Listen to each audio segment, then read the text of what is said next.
नमस्कार. आज उन्हाळा स्पेशल काकडीची कोशिंबीर बनवणार आहोत. त्यासाठी 2 कवळ्या काकड्या घेतल्या, त्याची साल काढून घेतली, नाही काढून घेतली तरी चालतं. इथं खिसणीने काकडी खिसून घ्यायची. तुम्ही बारीक चिरून सुद्धा घेऊ शकता. त्यानंतर 1 हिरवी मिरची आणि थोडीशी कोथिंबीर कट करून घेतली.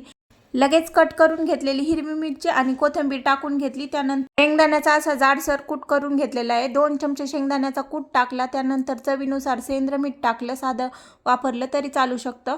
2 ते 2.5 चमचे ताजं दही टाकायचे.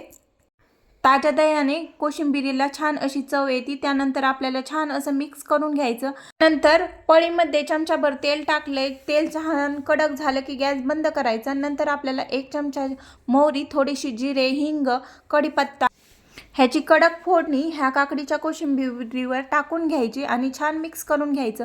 आपली काकडीची खमंग कोशिंबीर तयार आहे. बनवा आणि लाईक करा. धन्यवाद.